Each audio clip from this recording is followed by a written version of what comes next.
안녕하세요. 오늘 여러분의 하루는 어떠셨나요? 저의 하루는 그저 평온하고 평범했습니다.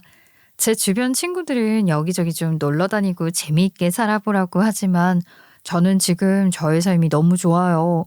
이렇게 마음이 고요하고 편한 게 얼마만이건지 그 짧은 시간이 저한테 너무 힘든 시간이었거든요. 일을 마치고 집에 들어와 앉아 혼자 차를 마시다가 무심코 글을 써보고 싶다는 생각이 들어 이렇게 자리에 앉았어요. 그 글은 다름 아닌 저에 대한 이야기죠. 여러분 혹시 스크루지 기억하시는 분들 계시려나요? 어릴 적 참 자주 들었던 이야기였는데 말이에요. 저희한테 스크루지 이야기를 해주신 건 저희 아버지였어요. 저는 평범하면서도 절약을 중시하는 가정에서 자랐어요. 자, 이번 학기도 유리미가 절약 왕으로 뽑혔어요. 우리 유리미한테 박수. 초등학교 시절 6년 동안 학교 자체에서 실시하는 절약왕을 한 번도 놓치지 않을 정도로 저는 부모님께 받은 교육 그대로 근검 절약을 하며 자라왔답니다. 그렇게 부모님이 돈을 아끼고 모으시니 저는 엄청난 부자는 아니지만 부족한 거 없이 자라왔어요. 성실하게 돈을 모으고 절약하는 부모님 덕에 꾸준히 저희 집은 재산을 모아왔거든요. 특히나 우리 친정아버지가 스크루지 같은 분이셨습니다. TV에 나오는 모 연예인 가족이 화장지 몇 칸을 쓰는지 해가지고 열변을 토하는 걸 본 적 있었는데 전혀 남일가지 않았다고나 할까요? 아빠, 나 머리 감고 있다고 얘기했잖아. 왜 자꾸 불 끄는데? 대낮에 화장실 불을 뭐하러 켜냐. 야밤이면 몰라도 낮에는 집안에 불 굳이 켜지 말어. 딱 파면 돈이 나오는 줄 아니. 머리도 얼른 헹구고 나와. 물을 아주 그냥 하루 온종일 틀어놓으려고 하네. 변기 안에 벽돌을 넣어두는 건 기본이었고 불을 끄는 사람, 불을 켜는 사람 간의 전쟁이 저희 집에서 늘 있는 일이었어요.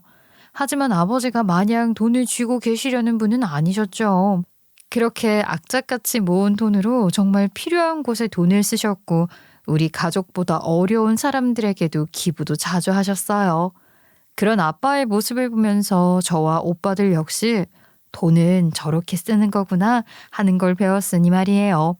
그렇게 돈을 악착같이 모으시더니만 아빠는 저희한테 재산을 상속해 주실 수 있을 정도로 돈을 모으셨었나 봐요. 어느 날 친정 부모님은 저희 3남매 부부를 죄다 모아서 중대 발표를 하겠다고 하시더라고요. 내가 이번에 너희 큰아버지 돌아가시고 나서 저 조카라는 놈들 하는 짓거리 보고 아주 치가 떨려서 결단을 내리려고 한다. 나는 다른 건 몰라도 나나 너희 엄마가 세상 떠났을 때 내 새끼라는 것들이 돈 가지고 싸우는 꼴 보고 싶지가 않어.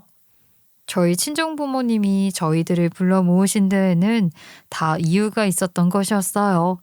부모님의 중대 발표가 있기 전 저희 큰아빠가 돌아가셨었어요. 이전에 지병을 앓으셨던 것도 아니셨는데 큰아빠는 갑작스럽게 돌아가셨죠. 그렇게 예기치 못하게 큰아빠가 돌아가시고 나서 친척 언니랑 오빠들이 누가 유산을 어떻게 더 받을 건지 두고 크게 다투었거든요. 작은 아빠가 이제 집안 어르신이니까 작은 아빠가 저희 상황 좀 정리해 주세요. 아이 솔직히 말해서 누나는 결혼하면서 집에서 혼술하고 돈도 해줬는데 아이 너무 욕심 부리는 거잖아요. 내가 집에서 뭘 받았는데. 야, 그러면 딸이 결혼하는데 부모님이 당연히 혼수해주는 거지? 나 결혼할 때 받은 거 가지고 그걸 걸고 넘어진 건 네가 너무 치사한 거 아니야? 작은 아빠도 알죠? 얘랑 큰오빠가 사업한다고 집에서 가져간 돈 한두 푼 아닌 거. 그런데 이런다니까요? 제가 당사자들이 아니어서 이렇게밖에 생각을 못하는 걸지도 모르겠다만 저도 사촌 언니 오빠들의 행동이 이해가 가지 않았어요. 당장 아버지가 돌아가신 것에 대한 애도 기간을 갖기보다는 돈에 대해 몰두하는 모습이 썩 좋아 보이진 않았죠. 자기네들 선에서 해결되지 않을 것 같으니 그걸 가지고서 사촌 오빠는 저희 아빠한테 연락을 해서 작은 아빠가 좀 나눠달라고까지 했으니 아빠 속이 아니셨겠죠. 늘 가족 간의 화합을 중요시 여기던 저희 아빠에게는 특히나 더 충격이었을 겁니다. 그래서 내가 너희들 세 놈들한테 정확하게 공평하게 돈을 상속해 주려고 한다.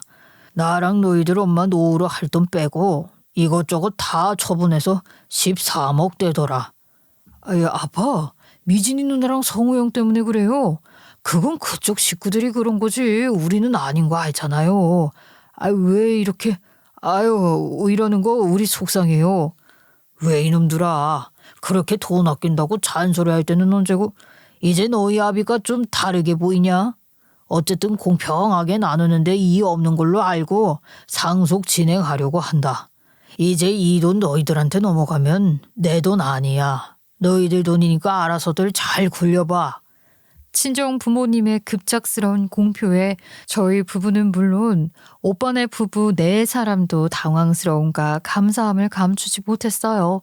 오죽하면 오빠들이랑 올케 언니들은 왜 그렇게까지 하시냐고. 굳이 이러시지 않아도 우리들 안 싸우고 잘 지낼 거다라고 말을 하였으나 아빠와 엄마의 입장은 확실했죠.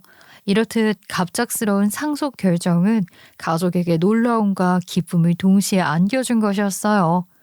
자기는 알고 있었어?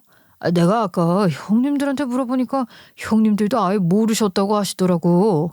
하긴 이번에 큰아버님 돌아가신 게 영 충격적이긴 하셨을 거야. 사촌 형님들도 그렇게 하시고. 그렇지. 아무래도 아빠가 마음이 많이 안 좋으셨을 거야. 그래도 그렇지 이렇게 하실 필요까지 있나 싶어. 아유, 아까도 말씀하셨잖아. 주신다고 하시는 거 그냥 잘 받아야 해. 그나저나 자기는 생각 좀 해봤어? 내가 한번 생각을 해봤는데 말이야. 투자를 좀 해볼까? 아니지. 투자는 너무 위험하지?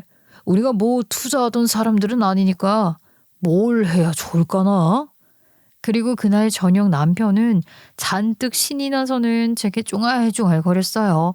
아니 친정 부모님한테 미리 상속을 받으면 뭘 할지에 대해서 말이죠. 솔직히 갑자기 큰 돈을 받게 되니 그 돈을 어떻게 써야 할지 상상하고 들뜰 수 있다고 생각을 해요. 친정 부모님 말씀대로 젊은 나이에 돈을 잘만 굴리면 얼마든 더 많은 돈을 만질 수 있는 거니까요. 하지만 남편이 너무 들떠서 그러니 그게 좀 보기 안 좋더라고요. 오빠, 그런데 너무 들떠 있는 거 아니야? 아까도 그래. 어? 뭐가 그랬다는 거야? 아니, 그렇잖아. 오빠들이랑 올케 언니들은 그래도 좀 주춤하기라도 했는데 자기는 거기서 당연히 받겠다고 선뜻 말했던 것도 좀 그랬어. 저게 저의 진짜 마음이었어요. 아니, 너무 덥석 받겠다고 하는 남편이 딱히 좋게 보이지는 않았으니까요. 제가 저렇게 이야기를 하니까 오히려 남편이 제게 더 정색을 하면서 이야기를 하더라고요. 아니, 그렇게 신나서 돈 어디다 쓸지 떠들던 사람이 정색을 하고 이야기하니까 저도 그저 당황스러웠죠. 나야말로 지금 좀 그런데? 솔직히 말해서 장인어른이 우리 부부나 형님들 부부한테 미리 돈 나눠주신다는 걸 가지고서 축상을 할 필요는 없다 생각하는데, 장인어른도 우리한테 그러셨잖아. 그 돈 가지고 잘 굴려보라고. 내가 보기에는 형님들이랑 당신이 너무 심각하게 생각하는 것 같아. 그럴 거는 아니잖아. 남편이 하는 말이 틀린 말은 아니다만 제가 말하는 요지를 그 인간은 알아먹지 못하는 것 같았어요. 저희 부모님한테 재산 상속을 받기로 하고 난 뒤 보이는 남편의 태도가 저는 영 좋게 보이지 않았던 게 다 이유가 있었죠. 예전에도 이런 부분으로 제가 예민하다는 걸 남편한테 충분히 이야기를 한 상태였는데도 저런 모습을 보이니 좋을 리가 없었죠. 그렇게 당신 말대로 심각하게 생각할 거는 아니지. 근데 내가 우리 신혼 초에도 한번 당신이랑 이런 문제 가지고 부딪혔던 것 같은데 그거 기억 안 나? 여기서 신혼 초에 있었던 일 이야기가 왜 나오냐? 신혼 초에 남편은 그저 다정하고 배려심 깊은 사람이었어요. 연애 때와 다름없이 말이에요. 하지만 신혼 3년 차에 접어들면서 남편은 점점 재산과 돈에 집착하는 태도를 보이기 시작했었죠. 그때부터였던 것 같아요. 남편과 돈에 대한 이야기를 하기 싫었던 게 말이에요.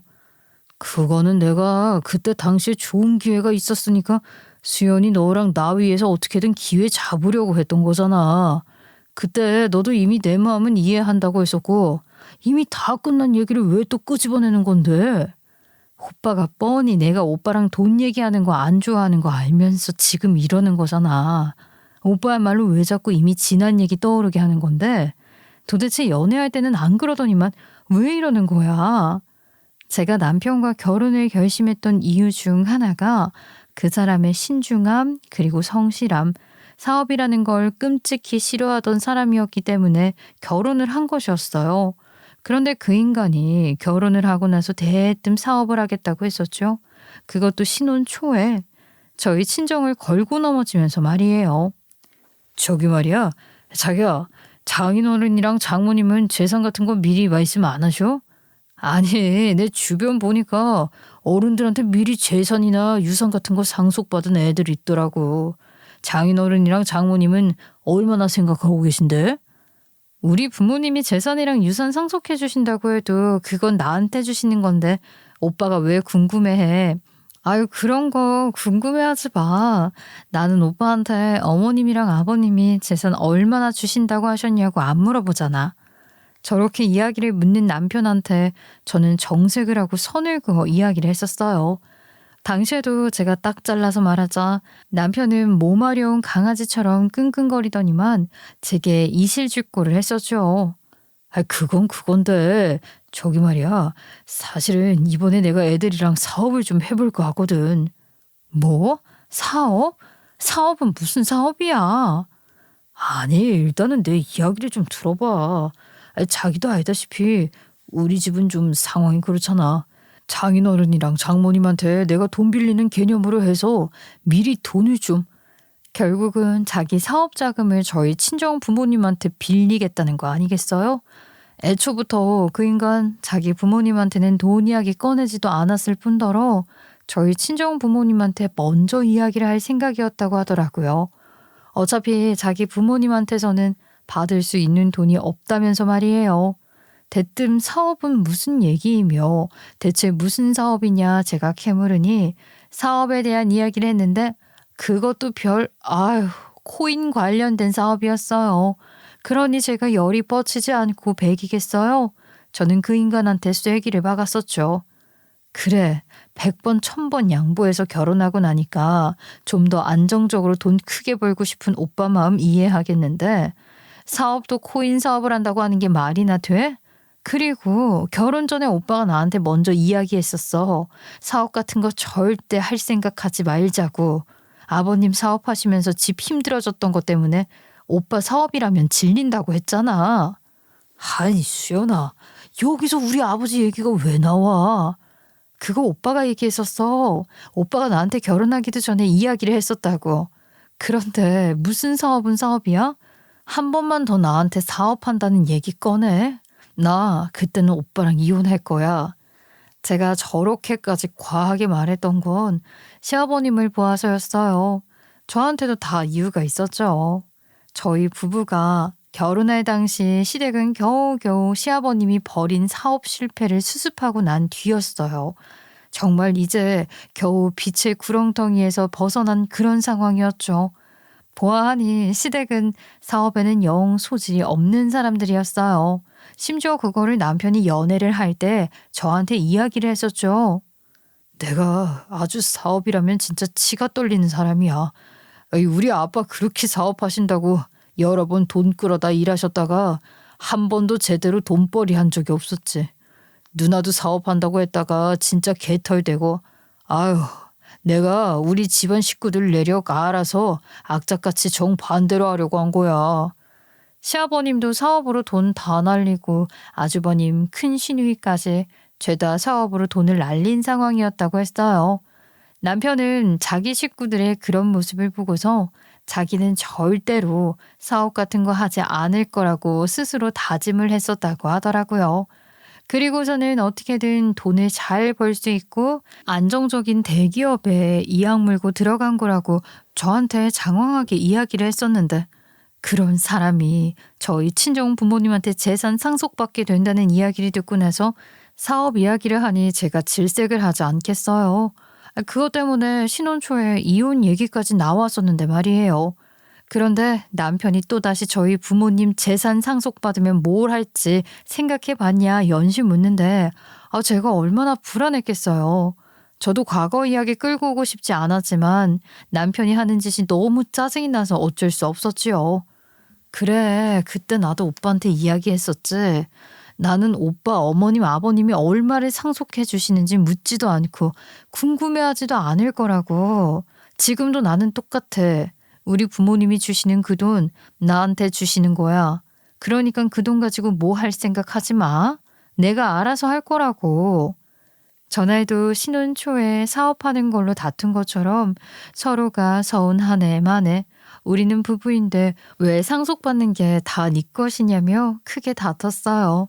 다음날 출근할 때 눈이 팅팅 부어서 안경까지 쓰고 갔죠. 그렇게 냉전으로 하루 이틀 보내다 주말을 맞이하게 되었어요. 솔직히 말해서 크게 싸울 일도 아닌데 싸운 것 같아 마음이 안 좋더라고요. 그러던 중에 남편이 먼저 대화를 하자고 하더라고요. 저는 남편이 다툰 걸 풀려고 하나 보다 생각을 하고서 나도 이제 사과를 해야겠다. 마음 먹고 남편 얼굴을 보고 마주 앉았어요. 서로 사과하고 잘 풀려고 말이에요. 자기도 우리 둘이 다투고 나서 이런저런 생각 많았겠지만 나도 정말 많이 생각해 봤거든. 그래서 내가 우리가 어떻게 살아가야 할지 계획을 좀 짜봤어. 지난 다툼에 대해서 이야기를 풀자고 하는 것이 아니라 남편은 자기가 계획을 짰다고 이야기하더라고요. 뜻밖의 말에 제가 당황하는 사이 남편은 이미 여러 가지 계획을 세워놓았다며 그중 하나로 시어머니와 시아버지를 위해 집을 사들이자는 아이디어를 열정적으로 설명했어요. 저는 그 이야기를 들으면서 내 남편이라는 사람이 돈에 대해 이렇게까지 계산적이고 자기 중심적일 수 있다는 사실에 충격을 받을 수밖에 없었죠. 그 인간의 계획은 이러했어요. 어차피 저희 부모님이 13억 중 일부를 저희 부부에게 주신다고 하였으니 그 돈을 가지고 시부모한테 투자를 하자는 것이었어요. 당신 말대로 내가 이전에 사업을 이야기했을 때는 당신이 어이없어하고 하늘만 했던 것 같아. 나도 우리 집안 사람들이 사업에는 소질 없는 거 알고 있고 그러다 보니까 그 돈을 어떻게 해야 잘 썼다고 소문이 날까? 내가 그런 생각을 곰곰이 해봤지. 그런 생각을 곰곰이 해봤다고? 어떻게 그 돈을 써야 돈을 잘 썼다고 소문이 날지? 오빠, 그거 진지하게 생각한 거 아니야. 그리고서 나한테 말하는 거냐고? 당연하지. 내가 자기 성격 아는데 대충 이야기하겠어. 어쨌든 내가 그렇게 계획을 딱 세우고 나니까 머리가 막 팽팽 도는 거야. 그러면서 우리 엄마 아빠가 딱 떠오른 거지. 당신도 알겠지만 엄마 아빠 사업하면서 빚진 거 이제 막 회복했고 우리 누나도 곧 있으면 예비 매형 데리고 집에 인사 오고 할 텐데 집은 좀 그렇잖아. 엄마 아빠 최면도 있고. 그러니까 그 인간 하는 말이 이거 아니겠어요. 자기 누나가 결혼할 남자 데리고 부모님 집에 이사 올 텐데 그러기엔 부모님 집이 영 별로이니 부모님 체면 생각해서 그 돈을 쓰자는 거였죠. 그걸 왜 저희 부모님 돈으로 하냐고요. 정하고 싶으면 지가 대출을 받아서 해드리면 되는 거 아니에요? 남편이 하는 말을 듣자니 저도 열이 또 확 올라오더라고요.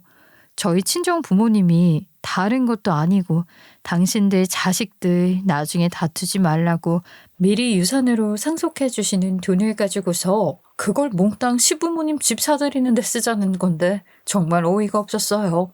거기다가 뒤에 또 뭐라고 개소리를 떠들어댔는지 여러분이 들으시면 아주 뒷목 잡으실 겁니다. 그리고 집 사들이게 되면 명의도 우리 부모님 명의로 일단 해두는 게 어떨까 싶어. 어차피 우리 부모님 돌아가시고 나면 그 돈 다시 나한테 오지 않겠어? 자기도 알겠지만 우리 집안이 좀 남아 선호 사상이 강하잖아. 누나가 서운하다고 해도 집안에서 장남인 나를 챙긴다는데 자기가 어쩔 수 없겠지 뭐. 저게 대체 생각을 하고서 하는 말이라는 게 믿어지시나요? 저는 저 말을 듣는데 저 인간이랑 더 말하고 싶지도 않았습니다. 뭐 저런 멍청한 인간이랑 내가 대화를 해보겠다고 여기 앉아있는 걸까 하는 생각까지 들었어요. 그 인간 세상 뿌듯한 얼굴을 하고서는 저한테 한다는 말이 저딴 소리라니. 거기서 끝이 아니었어요. 거기다 더해서 6년간 살았던 저희 신혼집을 팔아서 그 돈에다가 저희 친정 부모님이 주시는 돈 보태서 자기 부모님 집 해드리자고 한 거였어요. 평생 월세살이만 한 부모님이 안 그래도 마음에 걸렸다면서 말이죠. 이왕이면 제대로 큰 평수로 해드리고 싶다나요? 알아보니까 장인 장모님이 주시는 돈으로는 좀 부족하더라고. 아이, 그래도 명색이 아들이 효도 한번 해드리는 건데 브랜드 있는 아파트 아니면 전원주택 단지로 옮겨드리는 게 좋잖아. 효도는 더 하고 싶어도 우리 부모님 안 계시면 못 해드리는 거잖아. 자기 말대로 우린 아직 젊고 돈이야 굴리면 크게 벌 수 있는 나이니까. 아이, 그렇게 되면 장인어른이랑 장모님이 주시는 돈도 안 날라가고 그대로 있고, 아이, 우리도 효도하고 좋은 거 아니겠어? 좋기는 개뿔. 지 혼자 좋은 거겠죠. 저는 남편이 하는 말에 아무 대꾸도 하지 않고 안방으로 들어가서 남편 짐 싹싹 담아서 갖고 나왔어요. 그리고는 그 짐 그대로 남편한테 내던졌죠.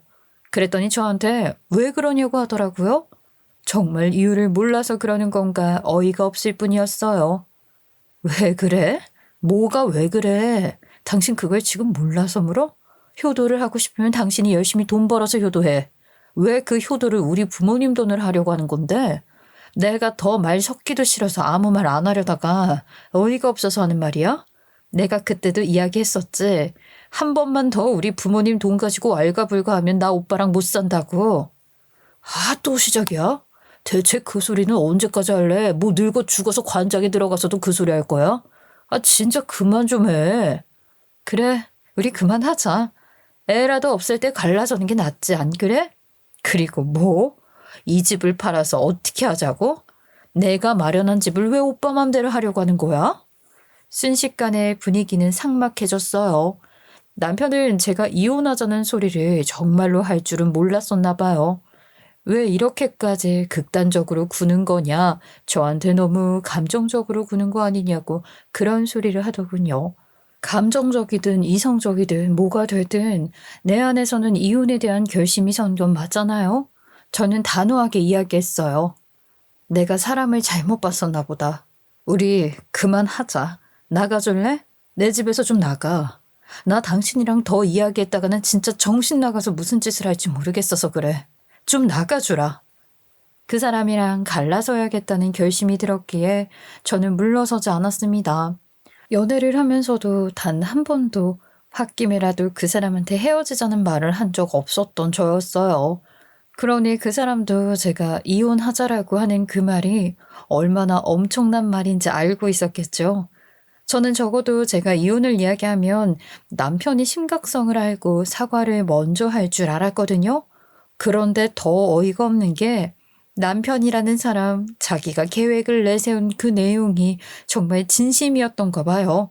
저한테 왜 그걸 이해를 못하냐고 되려 억울해 하더군요. 내가 하는 말이 나 혼자 잘 살자고 하는 말이야? 그게 아니었잖아. 당신 보나마나 내가 사업 얘기 꺼내면 그것도 싫다고 할 거고. 그럼 뭘 어떻게 해야 할까? 나는 우리를 위해서 고민을 한 거였다고. 대체 왜 내 마음을 몰라주는 거야? 그래, 지금은 그저 내가 하는 말이 오빠는 이해도 안 되고 억울하겠지. 그런데 뭘 어떻게 하겠어? 그게 오빠 생각의 한계인데 나는 더 이상 오빠가 하는 말 이해하고 싶지도 않고 그럴 힘도 없거든? 그러니까 그냥 좀 나가라고. 저런 엄청난 일이 일어난 건 다름 아닌 저희 부부가 결혼한 지 6년째 일어난 일이었어요. 바로 작년에 있었던 일이었죠. 그러고서 한 달만 있으면 결혼기념일이었는데 그저 씁쓸했어요. 남편과 내가 함께 달리는 마라톤이라 생각했는데 그냥 단거리 달리기였다는 게 안타까웠죠. 저희 부부의 이혼 이슈는 양가 부모님들한테도 큰 충격으로 다가갔어요. 자식이 이혼을 한다는데 아무렇지 않을 부모님은 없겠죠. 특히나 저희 친정엄마는 정말 큰 충격을 받으셨었어요. 그걸 지금 말이라고 하는 거야? 나랑 자네 장인이 수인이 말 듣고 설마 하니 자네가 그럴 리 있겠나 싶어서 내가 오라고 한 거야. 아니, 대체 그게 무슨 소리야? 더군다나 그걸 가지고 뭘 빨리 결정을 하라고 애를 재촉하고 말이야. 이건 아니지. 장모님, 그게 아니라요. 이건 저도 정말 억울한 부분입니다. 제가 설마 아니 그렇게 이기적으로 생각을 했을 리가 있겠어요? 조용히 안 해. 뭘 잘했다고 말이야. 아니, 어떻게 자네가 이래? 저희 부모님 역시 남편의 그 어이없는 계획을 알게 되셨던 거죠. 특히나 저희 친정엄마가 정말 많이 화가 나셨었어요. 남편은 저희 친정집에 불려와서도 자기가 뭘 잘못했는지 도무지 이해를 못하는 듯 했죠. 억울하다고 자기 입으로 이야기를 했으니까요. 아니, 대체 뭐가 그렇게 억울한 건데? 수연이 얘랑 한마디 상의 없이 자네 멋대로 부모님 지내실 아파트 계약해두고 그 상황에서 돈 달라고 독촉하는 게 이게 말이 되나? 그게 말이 된다고 생각하는 거야? 장모님, 제가 독촉을 했을 리가 없잖아요. 저는 일단 수연이랑 이혼할 생각 자체를 안 하고 있었습니다. 그래서 수연이랑 저희 부모님 관계 생각해서라도 그 집 계약 날리면 안 된다라는 생각이 그랬던 것뿐이에요. 그 인간 저한테 그렇게 쫓겨나서도 자기가 이미 시부모님 이사의 집을 가계약금 걸어둔 상태인데 어쩔 수 없다는 식으로 이야기하며 제게 독촉을 했었어요. 저희 부모님한테 돈 받는 대로 계약금 넣을 돈을 보내라면서 말이죠. 제가 거기서 더 열이 받아서 저희 친정 부모님한테 이혼 사실을 알리고 왜 이혼을 결심한 건지 이야기한 것이었어요. 저희 친정엄마는 평소에 화를 정말 안 내시는 분이에요. 다만 한 번 화가 나시면 정말 그 누구도 못 말리는 그런 분이죠. 화가 날 대로 난 친정엄마는 무릎을 꿇은 채 아무 말도 하지 않고 있는 제 남편 앞에 서류를 내미셨어요. 당장 저와 이혼을 하라고 말이에요. 친정엄마가 내민 서류는 총 2가지였는데 한 장은 제가 작성한 이혼 서류였죠. 그리고 다른 한 장은 저도 모르는 서류였어요. 남편은 화들짝 놀라며 절대 이혼할 수 없다고 했죠. 저희 친정엄마는 그런 제 남편을 보며 말씀하셨어요. 나 정말이지 너무 실망했어. 어떻게 이렇게 막무가내로 말이야? 됐으니까 내가 준 서류나 읽어봐. 자네 정말 이러는 거 아니야. 우리가 어떻게 했는데 말이야. 세상에 이건 정말 아니지. 아닌 거야. 친정엄마의 말을 듣자 하니 저도 조금은 의아한 부분이 생겼어요. 친정엄마가 제 남편한테 하는 이야기 어딘가에 뭔가가 숨겨져 있는 것 같았거든요. 그리고 남편은 저희 엄마가 읽어보라는 그대로 제가 내민 이혼 소장은 물론 엄마가 따로 내민 그 서류도 읽어내려가기 시작했어요. 그리고 얼마나 지났을까요? 남편이 읽고 있던 종이 위로 눈물방울이 투두둑 떨어지기 시작했어요. 그러더니만 남편이 정말 죄송하다고 펑펑 우는 게 아니겠어요? 제가 정말 죄송합니다. 장인어른이랑 장모님이 저희 부모님이랑 저희 형제들 살려주신 건데 제가 그 은혜도 모르고 정말 죄송합니다. 왜 말씀을 안 해주셨어요? 정말 죄송합니다. 저는 그런 남편의 모습을 바라보면서 이게 무슨 일인가 했어요. 너무나 당황스러웠거든요. 그리고 꺼이꺼이 우는 제 남편을 바라보며 같이 눈물을 훔치시던 저희 친정아버지가 아쉽다는 듯 말씀을 해주기 시작하셨어요. 제가 남편과 결혼하기 전 아주 한참 전에 있었던 일이었죠. 남편과 남편의 형제들이 중고등학교를 다니던 시절이었어요. 그때는 저도 중학교를 다니고 있었겠죠. 그때 자네 아버님이 사업 실패하시면서 금전적으로 많이 힘들어 하셨었나 봐. 그 어려운 시기에 나랑 자네 아버지가 만나게 된 거지. 당시 남편의 가족은 시아버지의 사업 실패로 인해 금전적인 위기에 처해 있고 상황은 절망적이었다고 친정아빠가 말씀을 해주셨어요. 시부모님의 집을 잃을 정도로 힘든 상황에 처해 있었다고 말이에요. 저는 아빠가 그걸 어떻게 알았는지 그것도 물어봤어요. 아빠의 입에서 나온 이야기들을 들은 순간 저희 친정 부모님과 시부모님 사이의 연결고리는 우연과 인연이 얽힌 결과였구나라는 걸 알게 되었죠. 내가 한평생을 은행에서 일을 했었잖아. 큰 은행은 아니었어도 소규모 은행이었다고. 그 당시에는 보통 사람들이 큰 돈 빌리러 큰 은행에 가지. 어디 소규모 은행이 먼저 오겠어. 오죽 돈이 안 나오면 자네 아버지가 그 몇백 빌리겠다고 우리 은행까지 오신 거야. 그런데 부도난 사람한테 은행에서 대출을 해주겠냐고. 이미 시아버지 사업은 부도 위기에 처해 있었고 부도 난 것이나 다름없는 그런 상황에서 은행에 대출을 승인을 해줄 리가 없었죠. 계속 부결이 났던 거예요. 그렇게 은행을 전전하다가 아빠가 일하시는 은행까지 오신 거고요. 아빠는 그 당시 시아버지의 얼굴이 너무 안 돼 보였다고 하셨어요. 내가 그때 바깥 쏴둔 얼굴을 아직도 잊지를 못해. 당신이 힘든 건 괜찮아도 처자식들 고생하는 게 너무 힘들다고. 제발 좀 도와달라고 하시는데 그게 참. 나도 당시에 내 자식들 키우면서 그 가정이라는 게 얼마나 힘든지 아는데 어떻게 그걸 모른 척할 수 있었겠어.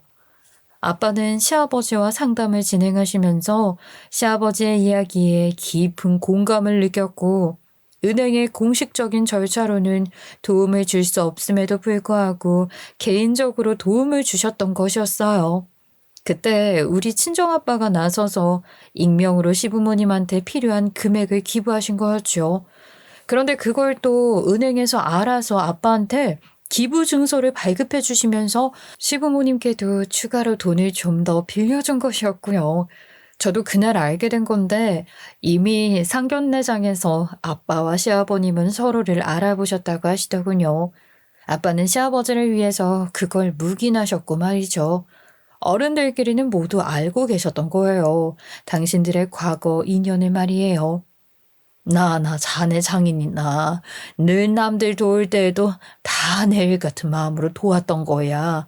아니 우리한테 도움받은 사람들이 나중에 정말 도움을 필요로 하는 사람한테 도움을 주리라 믿고 말이야. 그런데 그렇게 좋은 부모님 밑에서 자란 자네가 이러는 건 아니지. 이건 정말 아닌 거야. 그제야 알겠더군요. 저희 친정엄마가 이혼 서류와 함께 기부 증서를 내밀었던 건 제 남편이 그때 우리 부모님이 기부하시면서 전달한 그 마음을 잊지 않게 하기 위해서였다는 것을 말이에요. 그렇게 남편은 저희 친정 부모님의 말씀을 듣고 한참을 울었어요. 콧물이 아주 질질 흐를 정도로 말이에요. 남편은 그날 저희 친정 부모님 앞에서 펑펑 울고 나서 제게도 진심으로 사과를 했어요. 하도 울어서 다 쉬어버린 목소리로 겨우겨우 사과를 했죠. 내가 정말 할 말이 없어. 당신이랑 장인어른 장모님한테 너무 죄송스럽고 부끄러워서 할 말이 없어. 정말 미안해.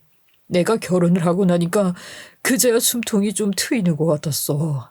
마음의 여유도 생긴 데다가 장인어른이랑 장모님이 재산까지 미리 상속해 주신다고 하니까 내가 어렸을 때 못 누렸던 거에 대한 결핍을 충족하려고 했던 것 같아. 정말 미안해 여보. 어렸을 적 못 누렸던 돈에 대한 결핍을 충족하려 했던 것이라는 그 말을 듣는데 기분이 참 묘하더라고요. 남편을 어떻게 바라봐야 하는 걸까 혼란스럽기까지 했어요. 그러면서 남편은 제게 약속을 하더라고요. 정말 안 그럴 것이라고 말이에요. 저희 부모님이 자기 가족을 도와주셨을 때 그 마음을 잊고 살았는데 이제는 절대 잊지 않을 것이라는 말을 덧붙여서 말이에요. 하지만 저는 남편의 그 말을 온전히 믿지 않았어요. 모든 사실을 알게 됐고 생명의 은인을 못 알아봤다며 정신 차리겠다는 말을 연신해대는 남편을 저는 도저히 믿을 수가 없었습니다. 아유, 아가씨, 정말 괜찮겠어요? 큰오빠가 걱정 많이 해요. 아가씨도 아직 마음 있는 건데 괜히 가족들 눈치 봐서 그러는 거 아닌가 하고서 말이에요. 어머니 아버님도 그렇고 오빠들이랑 우리도 그렇고 아가씨 선택 존중한다만 아가씨가 가족들 눈치 봐서 그러는 걸까 봐 그게 마음이 안 좋아서 그래요. 언니, 저 눈치 보고 하는 성격 아닌 거 알잖아요. 철저히 저만 생각해서 이런 결정한 거예요. 한 번 그런 사람이 두 번 안 그럴 리 없고 이미 그 사람이 어떤 생각을 갖고 살았는지 알게 된 이상 저도 좋게는 못 볼 것 같고 너무 괴로울 것 같아서 그래요. 저는 남편의 눈물 어린 약속에도 이유는 계속 진행했어요. 그런 저를 보면서 친정 가족들은 정말 괜찮은 거냐며 저를 걱정했죠. 그도 그럴 것이 저랑 남편이 3년 연애하면서 정말 많이 사랑했었어요. 양쪽 가족들이 다 알 만큼 말이에요. 그렇게 예쁘게 연애를 하고 결혼을 하고 나서 고작 돈 때문에 갈라준다니 양가 가족들 마음도 편치는 않았겠죠. 남편과 이혼을 결심하고 신혼집을 빼서 저는 친정집에서 생활을 했어요. 그리고 그곳으로 시부모님이 찾아오셨어요. 남편은 자기 부모님 뒤에서 아무 소리도 못하고 말이에요. 저와 저희 친정 부모님 앞에서 엉엉 우는 시부모님을 보는데 정말 마음이 안 좋았어요. 시부모님 정말 좋은 분들이셨거든요. 시연아, 내가 자식 교육을 잘못 시켰다. 미워하려거든 나를 미워하고 준호 이 녀석한테 기회 한 번만 더 주면 안 되겠니? 사돈, 저희가 또 한 번 부탁을 드릴게요. 이전에 저희 살려주신 것처럼 이번 한 번만, 정말 마지막으로 한 번만 용서해 주세요. 이 녀석 저희가 다 한단히 교육시키겠습니다. 아이고, 왜 이러세요? 왜 이렇게 하세요? 얼른 일어나세요. 저희 이런 모습 보고 싶지 않아요. 저희도 마음이 안 좋습니다. 아니, 하지만 수연이가 선택하는 걸 저희가 어떻게 하겠어요? 저희도 정말 마음에 안 좋습니다. 저희도 너무 속상해요. 결국 전날 저희 부모님과 시부모님은 서로 죄송하다, 감사했다 하시며 엉엉 우셨어요. 저와 남편도 울었죠.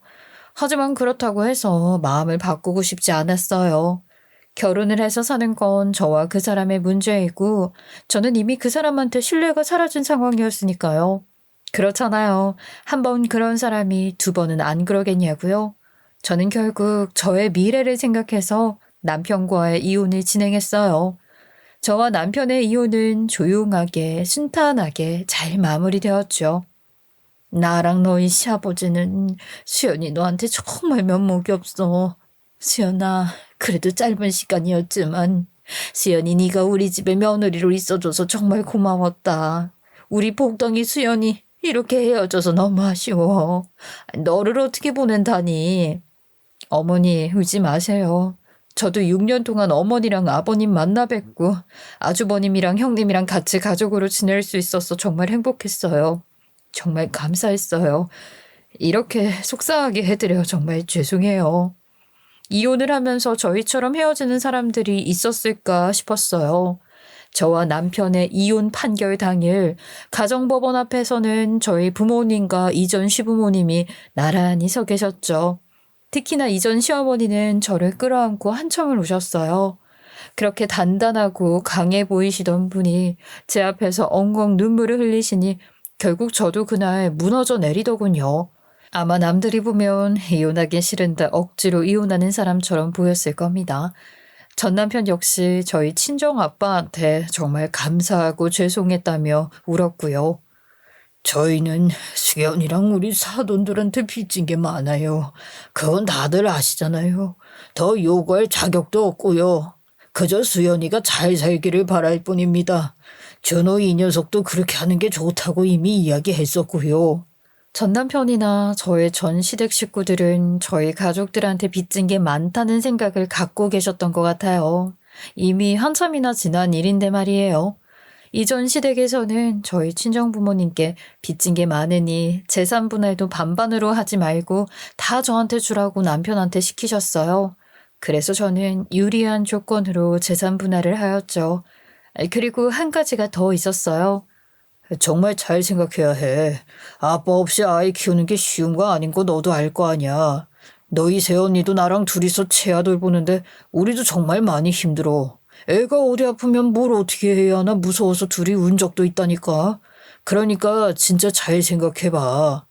오빠, 나 충분히 생각했어. 다른 건 몰라도 나는 내 자식한테 엄마 아빠 사이 안 좋아서 아이가 눈치 보게 하는 상황 만들고 싶지 않아. 그리고 나랑 그 사람이 이혼하는 거지. 아이랑 아빠는 계속 만날 거야. 그렇게 할 거고. 그러니까 걱정하지 마.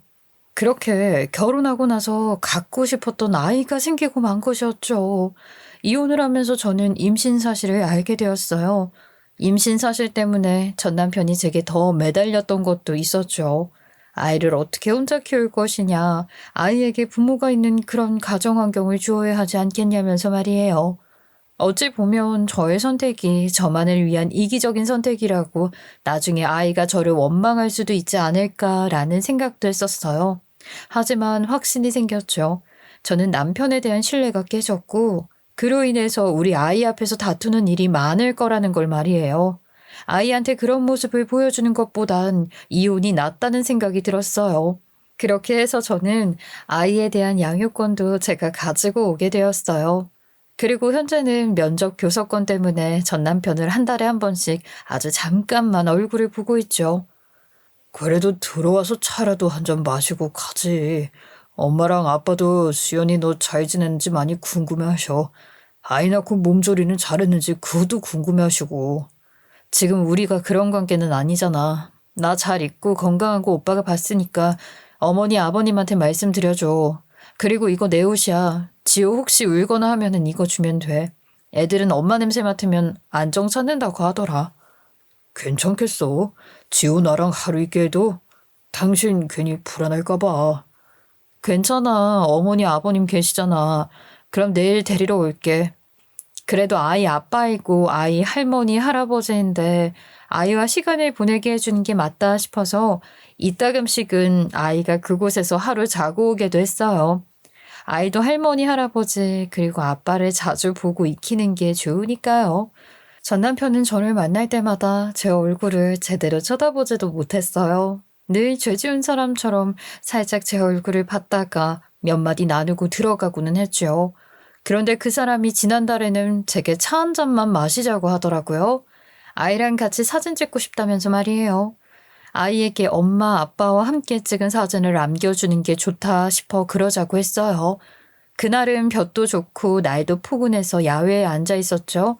전 남편은 사진을 찍고 나서 커피잔을 만지작거리다 제게 이야기했어요. 조심스럽게 말이에요. 시연아, 나 말이야. 나 정말 많이 노력하고 있어. 사람 되어가려고 많이 노력하고 있어.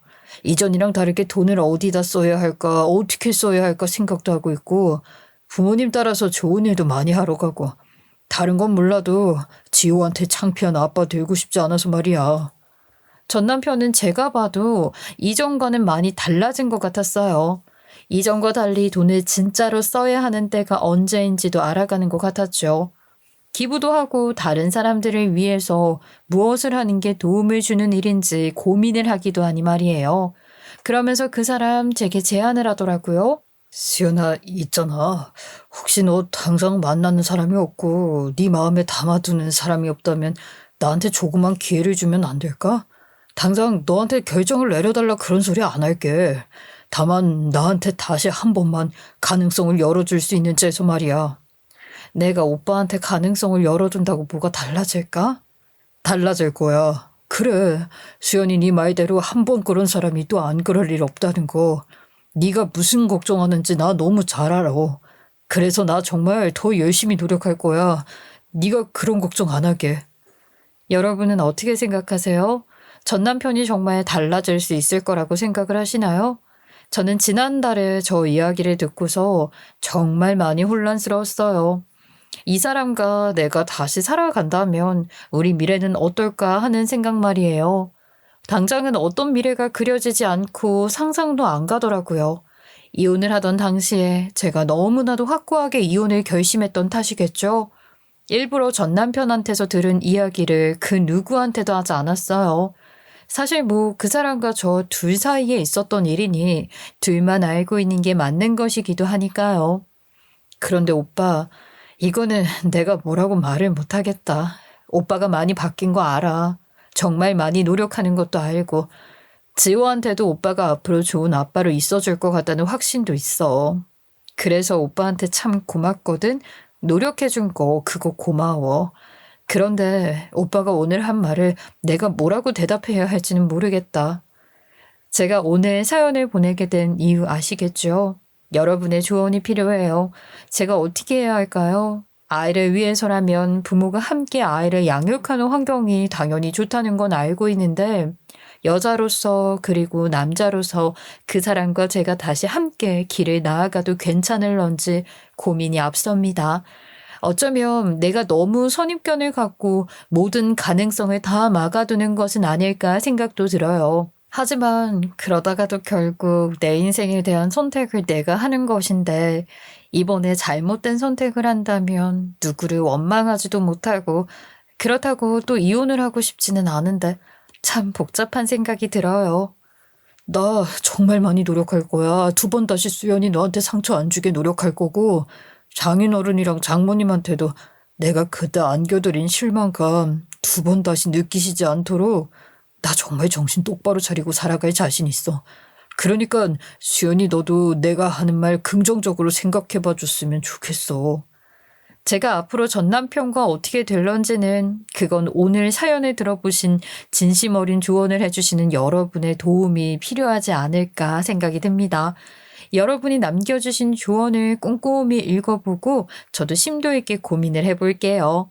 그리고 저와 전 남편이 어떤 길을 걸어가게 되는지는 조만간 사연을 통해 나누도록 하겠습니다. 비록 이혼은 했다만 인간적으로든 아이의 부모로든 아니면 다시 남녀의 관계로든 저희의 결말이 그저 해피엔딩이기를 바라주세요. 그럼 여러분의 조언을 기다리며 오늘 저의 이야기를 마무리할게요. 긴 이야기 들어주셔서 감사합니다.